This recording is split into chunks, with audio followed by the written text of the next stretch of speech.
Karaa haqaa seenaa fi dhaamsa ergamoota Waaqayyoo haala macaafa Musee, faarfannaa Daawitii fi Wangeelaatiin wayita laallamu.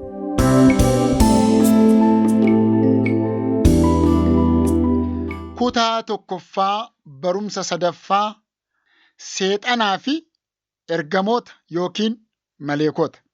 Michoota dhaggeeffattoota keenya, maqaa Waaqa hundumaa oliitiin, Waaqa nagahaa, Waaqa karaa haqaa isaa arjummaa isaatiin qopheessee ilmaan namaa dhugaa kana akka beekanii fi ajajamanis gargaaruu fi isa wajjin bara baraan jaalalaan akka jiraatan isa godhuun ulfinni onnee keessaa maddeen nagaa isiniin jenna.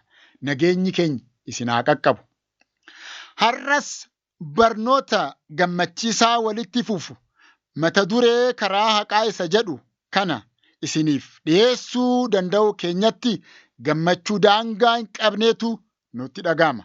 Barsiisaan inni dhugaa isa qofa. Ammas nu barsiisuuf karaa keenya qajeelchuudhaaf nu wajjin jira. Ameen. Waaqayyoo guddaadha. Waa'ee seexanaa fi ergamootaa kitaaba qulqulluu keessaa iddoon dubbatu Isaayyaas boqonnaa 14 akkasumas Hizqeel boqonnaa 28. Isaayyaas boqonnaa 14 guutuu fi Hizqeel boqonnaa 28 ilaalla. Sagantaa darbe keessa seera uumamaa boqonnaa 1 gubbaatti waa'ee uumamaa ilaallee turre. Waaqayyoon malee wanti hundinuu jalqabaa fi dhuma akka qabu arginee turre. Humni tokkollee kan isa morku akka hin turre arginee turre. Inni uumaa waan hundumaa akka ta'e arginee turre. Inni hin daangeffamu. Beelaa fi dheebuu baasa malee hin dheebotu, hin beela'us. Maqaan isaa ololaa jedhu. Namni takkaa isa hin argine, isa arguus hin danda'u. Isaa fi ulfinni aangooni bara baraan haa ta'uu. Ameen. Xiimotewos isa duraa boqonnaa 6:16. Biyya lafaa nuti keessa jirru kanatti oduu ilmaan namaa fi biyya lafaa nuti keessa jirru kana keessatti odoo ilmaan namaa fi addunyaan hin uumamin dura uumaa gara biroo kan Waaqayyoodhaan uumaman isaan uumama jalqabaa turan. Maqaan isaanii ergamoota yookiin maleekota akka ta'an dubbiin Waaqayyoo nuuf ibsa. Sagaleen Waaqayyoo waa'ee ergamootaa wanta baay'ee nutti hima. Har'a waa'ee uumama addaa ergamoota wantoota muraasa ta'an irratti xiyyeeffanna jechuudha. Bara durii keessa Waaqayyo inni hafuura ta'e wantoota hafuura ta'an hedduu uumee ture. Isaan kun hundinuu hafuurota hojii warra fayyinaa argachuudhaaf jiranii fi hojjechuudhaaf ergaman mitiire. Ibroota 1:14. Bara durii keessa Waaqayyo inni hafuura ta'e wantoota hafuura ta'an hedduu uume. Isaan kun hundinuu hafuurota hojii warra fayyina argachuudhaaf jiranii fi hojjechuudhaaf ergaman mitiire. Ibroota 1:14. Ergamoonni akka Waaqayyoo hafuuradha. Uumamni isaaniis abiddaanii fi qilleensaan ni fakkeeffama. Qilleensi ijaan hin argamu. Abiddis harkaan hin qabamu. Haala ilmaan namaa uumeetiin Waaqayyoo isaan hin uumne. Namni foonii fi hafuura qaba. Garuu ergamoonni Waaqayyoo hafuura qofa qaban malee foon hin qaban jechuudha. Waan kanaatiif nuti isaaniin arguu harkaan tuquu hin dandeenyu jechuudha. Waaqayyo ergamoota hagam uume? Lakkoofsaanii meeqa laata? Kitaabni qulqulluun kanarratti maal jedhaa? Kitaabni qulqulluu ergamoota lakkoofsa ol ta'an akka Waaqayyo uume nu barsiisa. Gubbaatti argamuu Waaqayyoo fuulduratti naanna'anii dhaabbatu.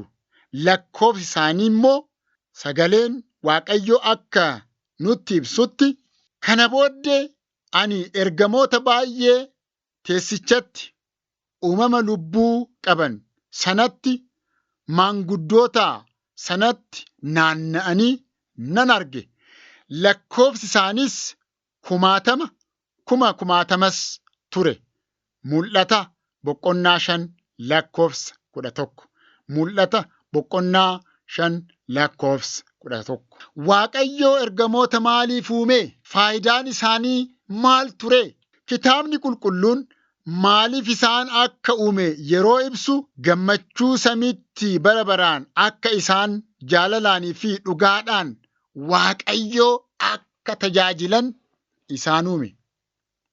Iddoon addaa bakka Waaqayyoo argamu akka jiru Waaqayyoo karaa dubbii isaatiin nu barsiisa. Eeyyee, barnoota darbe keessa Waaqayyoo iddoo hundumaa akka argamu ilaallee turre. Haa ta'u malee kitaabni qulqulluun iddoon mijataa akka aduu ifu bara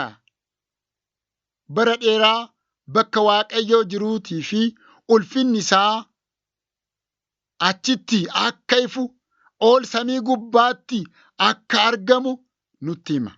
Iddoon kun iddoo isa raajoonni mana Waaqayyoo yookiin jeennata jedhanii dubbatan, iddoo Waaqayyoo ergamoota isaa wajjin jiraatudha. Dubbii ijoo waa'ee ergamootaa beekuu qabnu. Ergamoonni hundi waliin fakkaatan. Garri isaanii ergamoota kaan irraa caalaa bareedoo fi ogeessa wayita ta'an. Garri isaanii samiitti teessoo Waaqayyoo marsanii ijaajju. Garri isaanii immoo ilmaan namaa gargaaruu qaban jechuudha. Garri isaanii kan akka Gabreelii fi Mikaa'el immoo fuuldura Waaqayyoo dhaabbachuudhaan ganamaaf galgala biyya lafaa keessatti kaayoo addaa raawwachuu qaban jechuudha. Ergamoonni tokko tokko isaan kaan irraa olaantummaa qabu. Waa'ee Luusifarii dhageettanii beektu? Waa'ee Luusifarii dhageettanii beektu asiin dura? Luusifar eenyudha? Luusifar maal fakkaataa? Gaheen isaa maleekota yookiin ergamoota keessa maal ture? Dubbiin Waaqayyoo Luusifar ergamoota irratti hoogganaa akka ture nutti hima. Seenaa Luusifarii yoo beektu taanaan seexana asiin dura hin turre. Seenaa Luusifarii yoo beektu taanaan seexanni eessaa akka dhufe, eessaa akka argame hubannaa argatta. Kitaabni qulqulluun jalqabatti Waaqayyo ergamoota wayita uumeetti Luusifar irra caalaa miidhagaa, irra caalaa humna qabeessaa fi ergamoota gara biroo irraa caalaa beekaa akka ture nu barsiisa. Luusifar jechuun calalaqaa jechuudha.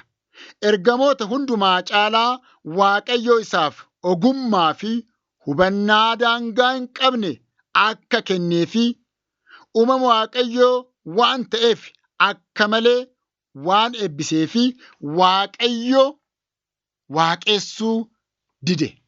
Barreeffama ergamoota keessa akka ilaallutti guyyaa tokko Luusifar uumaa isaa tuffachuu yaale. Garaan isaa boonuudhaaf kakka'e. Garaa isaatiin ani gara bantiiwwan Waaqaatti ol nan ba'a. Urjoota Waaqayyoo gararraas teessoo koo nan dhaabadha. Tulluu iddoo walga'ii isa dhuma gara bitaa jiru irra nan taa'a. Isa hundumaa gararraa jiruttis of nan fakkeessa ni jette. Isaayyaas 14 lakkoofsa 13-14. Luusiferiin isa ergaa isaaf kennameen ala hojjechuu hin qabne ulfinna Waaqayyoo Haannaaf kajeele. Isa qofaa miti. Urjoota Waaqaa keessa jiran harka 3 keessa harka 1 fudhate. Mul'ata 12 lakkoofsa 4. Urjoota Waaqaa keessa jiran harka 3 keessaa harka 1 fudhatee ture. Mul'ata 12 lakkoofsa 4. Haa ta'u malee Waaqayyo yaadaa fi karoora Luusiferii fi ergamoota isaa ni beeka. Maaliif argaa isaa ala wanti tokko illee hin jiru waan ta'eef. Ergasii maaltu ta'ee? Waaqayyo tarkaanfii akkamii fudhatee teessoo isaa akka fudhatu waan barbaade akka dalagu eeyyameefii laata Luusiferiif? Dhugumaan Waaqayyo cubbuu akkanaa laalee bira hin darbu. Dhugumaan Waaqayyo cubbuu of tuulummaa fincila wajjin jiraachuu danda'a? Hin ta'u. Inni qulqulluu waan ta'eef cubbuu waliin walitti dhufeenna hin qabu. Inni adda waan ta'eef cubbuu hin obsu. Maqaan isaa ololaa jedhu. Luusifer cubbuu dalage. Maqaan isaas waan jijjiirameef si'achi Luusifer yookiin calalaqaa hin ta'u. Seexana ta'e maqaan isaa. Seexana jechuun immoo faallaa jechuudha. Luusiferiin diina Waaqayyoo ta'e hamma ammaatti Luusiferiinii fi ergamoonni isaa Waaqaaf wanta dhugaa ta'e hundumaa diduutti itti fufanii jiru. Karoora Waaqayyoo balleessuudhaaf seexanni ammayyuu ni falma. Akkuma ummanni Seenegaalii jedhu. Akkuma ummanni Seenegaalaa jedhu buuphaan kattaa wajjin waldhaansoo hin danda'u jedhan. Michoota saba Waaqayyoo. Isaan baraa hamma bara baraatti halkanii fi guyyaa dhiphifamuuf jiru. Isaan baraa fi hamma bara baraan seexanni jechuudha dhiphifamuuf jiru. Mul'ata boqonnaa 20 lakkoofsa 10. Kanarratti seexanni yeroo ammaatti abidda bara baraa keessa miti. Seexanni yeroo ammaatti addunyaa keessa jira. Hojii Waaqayyoo falmuu itti fufeera. Dubbiin Waaqayyoo namoonni baay'een hidhaa seexanaa jala akka jiran nu barsiisa. Isaan seexanaan waan gowwoomaniif kana hin beekan. Hidhaa keessa akka jiran hin hubanne.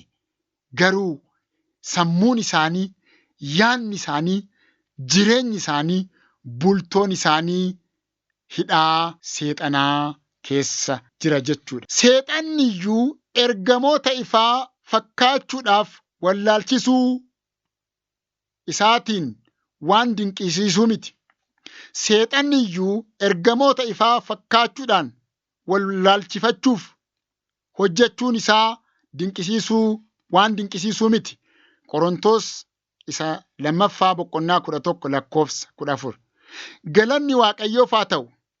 Haxxummaa isaa jalaa akka miliqnu Waaqayyo dubbii isaa nuuf kennee jira. Galanni isaaf haa ta'u. Dhugicha ni beektu. Dhugichis birmadummaa isin baasa. Yohannis boqonnaa 8 lakkoofsa 32. Dhugicha ni beektu. Dhugichis birmadummaa isin baasa.